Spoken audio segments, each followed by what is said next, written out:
നിങ്ങൾ വീണ്ടും ഒരു ചോദ്യം എഴുതുക. അക്ഷങ്ങൾ വരച്ച് ബിന്ദുക്കൾ അടയാളപ്പെടുത്തുക. നമ്മൾ നേരത്തെ ചെയ്ത പോലെ തന്നെയാണ് വീണ്ടും ഒരു ചോദ്യം എഴുതുന്നത്. ചോദ്യം: അക്ഷങ്ങൾ വരച്ച് ബിന്ദുക്കൾ അടയാളപ്പെടുത്തുക. A 3 3, B -2 3, C 0 3, D 6 3, E -5 3. Okay, നമ്മൾ ആദ്യം എന്ത് ചെയ്യുന്നു? അപ്പോ അക്ഷങ്ങൾ വരക്കുന്നു.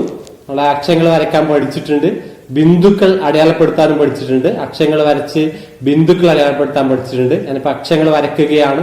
അക്ഷങ്ങൾ വരച്ചു. അക്ഷങ്ങൾ വരച്ചാൽ അക്ഷങ്ങൾ വരച്ച് അതിൽ സംഖ്യകൾ ക്രമമായി അടയാളപ്പെടുത്തുന്നൊക്കെ പഠിച്ചിട്ടുണ്ട്. എക്സ് അക്ഷവും വൈ അക്ഷവുമാണ് വരച്ചിരിക്കുന്നത്. പെൻസിൽ കൊണ്ട് തന്നെ നിങ്ങൾ വരയ്ക്കണം എന്ന് ഞാൻ പറഞ്ഞിട്ടുണ്ടായിരുന്നു. ഓക്കെ, ഇനി നമുക്ക് ഇതിലേക്ക് ബിന്ദുക്കൾ അടയാളപ്പെടുത്താം. തന്നിരിക്കുന്ന ബിന്ദുക്കൾ അടയാളപ്പെടുത്താം. എ എന്ന ബിന്ദുവാണ് ഞാൻ ആദ്യം അടയാളപ്പെടുത്തുന്നത്. എ 3 3 അടയാളപ്പെടുത്തിയിട്ടുണ്ട്. എ 3 3, എക്സ് സൂചകം 3, വൈ സൂചകം 3. ഒരു അക്ഷരങ്ങൾ വരച്ച് ബിന്ദുക്കൾ അടയാളപ്പെടുത്താൻ എല്ലാവരും പഠിച്ചിട്ടുണ്ടാവുമെന്ന് ഞാൻ വിചാരിക്കുന്നു. അത് അറിയാത്തവരുണ്ടെങ്കിൽ അത് പഠിക്കുക, കൃത്യമായി പഠിക്കുക.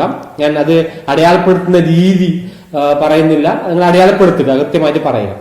ഇനി രണ്ടാമത്തെ ബിന്ദുവാണ് ഞാൻ അടയാളപ്പെടുത്തുന്നത്. രണ്ടാമത്തെ ബിന്ദു ബി -2 3 അടയാളപ്പെടുത്തി. -2 3 എന്ന് അടയാളപ്പെടുത്തി. മൂന്നാമത്തെ ബിന്ദു സി 0 3 എന്ന് അടയാളപ്പെടുത്തിയിട്ടുണ്ട്. നാലാമത്തെ ബിന്ദു ഏതാണ്? ഡി 6 3 എന്ന് അടയാളപ്പെടുത്തിയിട്ടുണ്ട്. അഞ്ചാമത്തെ ബിന്ദു -5 3.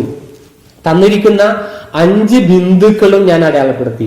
ഈ ബിന്ദുക്കൾക്ക് എന്തെങ്കിലും പ്രത്യേകത നിങ്ങൾ കാണുന്നുണ്ടോ? നോക്കിയേ, എന്ത് പ്രത്യേകതയാണ് ബിന്ദുക്കൾക്ക് കാണുന്നത്? അതെ, ഇപ്പൊ നമ്മൾ അടയാളപ്പെടുത്തിയപ്പോൾ നമുക്ക് തോന്നുന്നു ഇവയൊക്കെ ഒരു നേർവരയിലായി വരുന്നുണ്ട് എന്ന് തോന്നാം, അല്ലെ? പക്ഷെ അവിടെ ബിന്ദുക്കളുടെ സൂചകങ്ങളുടെ പ്രത്യേകത എന്തെങ്കിലും കാണുന്നുണ്ടോ? ഉണ്ട്. എന്താണ് പ്രത്യേകത? അവയുടെയൊക്കെ വൈ സൂചകം തുല്യമാണ് എന്ന് കണ്ടെത്താൻ കഴിയുന്നു. അവയുടെയൊക്കെ വൈ സൂചകം തുല്യമാണ്, ശരിയല്ലേ? അവയുടെയൊക്കെ വൈ സൂചകം തുല്യമാണ് എന്ന് നമുക്ക് കണ്ടെത്താൻ കഴിയുന്നു. നമുക്കത് ഒന്ന് യോജിപ്പിച്ച് നോക്കാം. ഈ വരകളൊക്കെ എങ്ങനെ യോജിപ്പിച്ച് നോക്കാം. യോജിപ്പിച്ചാൽ എന്ത് കിട്ടും? ഇങ്ങനെ ഒരു നേർവര കിട്ടും, നേർവര ലഭിക്കുന്നു. അപ്പോ നമുക്ക് എന്ത് പറയാം ഇവിടെ? അതായത് എക്സ് അക്ഷത്തിന് സമാന്തരമായി വരക്കുന്ന വരയിലെ ബിന്ദുക്കളുടെ ഒക്കെ വൈ സൂചകങ്ങൾ തുല്യമായിരിക്കും. നിങ്ങൾ ഇത് താഴെ നിങ്ങൾ നോട്ട്ബുക്കിലേക്ക് ഇങ്ങനെ എഴുതുക. എക്സ് അക്ഷത്തിന് സമാന്തരമായി, ബ്രാക്കറ്റില് എക്സ് അക്ഷത്തിന് സമാന്തരം എന്ന വാക്കിന് അർത്ഥം മറ്റെന്താണ്? വൈ അക്ഷത്തിന് ലംബം. അപ്പൊ എഴുതുമ്പോൾ ഇങ്ങനെ എഴുതാം: എക്സ് അക്ഷത്തിന് സമാന്തരമായി, ബ്രാക്കറ്റിന് വൈ അക്ഷത്തിന് ലംബമായി അല്ലെങ്കിൽ വൈ അക്ഷത്തിന് ലംബമായി വരക്കുന്ന വരയിലെ ഏതൊരു ബിന്ദുവിന്റെയും വൈ സൂചകം തുല്യമായിരിക്കും. വൈ സൂചകം തുല്യമായിരിക്കും. ഇതിനെ മറ്റൊരു അർത്ഥത്തിൽ നമ്മൾ വ്യാഖ്യാനിക്കുകയാണെങ്കിൽ, രണ്ടോ അതിലധികമോ ബിന്ദുക്കളുടെ വൈ സൂചകങ്ങൾ തുല്യമാണെങ്കിൽ, വൈ സൂചകം തുല്യമാണെങ്കിൽ ആ ബിന്ദുക്കളെല്ലാം എക്സ് അക്ഷത്തിന് സമാന്തരമായ വരയിലായിരിക്കും അല്ലെങ്കിൽ വൈ അക്ഷത്തിന് ലംബമായ വരയിലായിരിക്കുമെന്ന് മനസ്സിലാക്കുക. മനസ്സിലായല്ലോ? ഇങ്ങനെയാണ് നമ്മൾ ഈ ഒരു ആശയമാണ് നമ്മൾ ഈ ഒരു കണക്ക് ചെയ്യുന്നതിലൂടെ നിങ്ങൾ മനസ്സിലാക്കേണ്ടത്. ഈ ഒരു ആശയമാണ്. ഇനി നിങ്ങൾ വേറൊരു ചോദ്യം എഴുതുക. വീണ്ടും ഒരു ചോദ്യം എഴുതുക. ആ ചോദ്യം ഇതാണ്. വീണ്ടും എന്തുതന്നെയാണ് ചോദ്യം? നിങ്ങൾ എഴുതുന്നു: അക്ഷരങ്ങൾ വരച്ച് ബിന്ദുക്കളെ അടയാളപ്പെടുത്തുക. ഇതാണ് ചോദ്യം. അക്ഷരങ്ങൾ വരച്ച് ബിന്ദുക്കൾ അടയാളപ്പെടുത്തുക.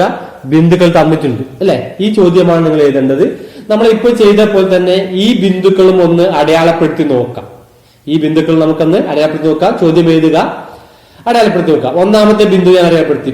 പി 4 0. 4 0 എന്ന് പറയുമ്പോൾ വൈ സൂചകം 0 അതുകൊണ്ട് എക്സ് അക്ഷത്തിലായിരിക്കും. നമ്മൾ പഠിച്ചിട്ടുണ്ട്. ഇനി പിന്നെ രണ്ടാമത്തെ ബിന്ദു അടയാളപ്പെടുത്താൻ എന്താ? ക്യൂ 4 -3. 4 -3 അടയാളപ്പെടുത്തി. പിന്നെ ആർ 4 4 എന്ന് അടയാളപ്പെടുത്തി. എസ് 4 2 എന്ന് അടയാളപ്പെടുത്തി, അല്ലെ? 4 ബിന്ദുക്കളും അടയാളപ്പെടുത്തി. ഇനി ഈ ബിന്ദുക്കളുടെ പ്രത്യേകത എന്താണ്?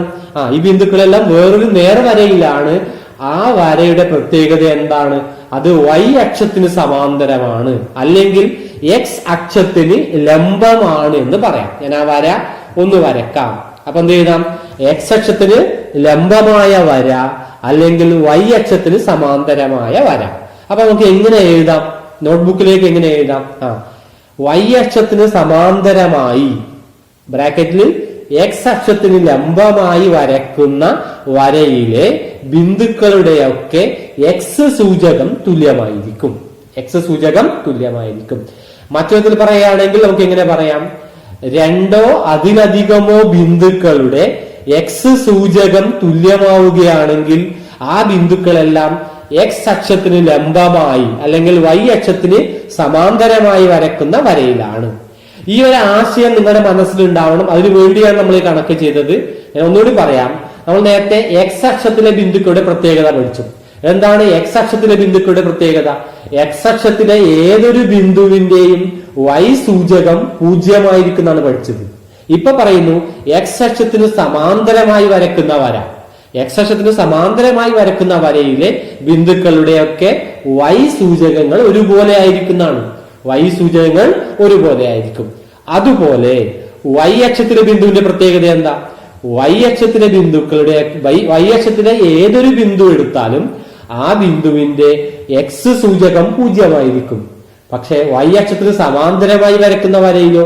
വൈ അക്ഷത്തിന് സമാന്തരമായി വരക്കുന്ന വരയിലെ എല്ലാ ബിന്ദുക്കളുടെയും എക്സ് സൂചകം തുല്യമായിരിക്കും. നോക്കാം, ഇവിടെ ഈ വരയിലെ എല്ലാ ബിന്ദുക്കളുടെയും എക്സ് സൂചകം 4 ഇനി ഈ വരയിൽ നമ്മൾ എത്ര ബിന്ദുക്കൾ അടയാളപ്പെടുത്തിയാലും അതിന്റെ എക്സ് സൂചകം 4 ഈ ഒരു ആശയമാണ് ഈ രണ്ട് കണക്കിലൂടെ നിങ്ങൾ മനസ്സിലാക്കേണ്ടത്.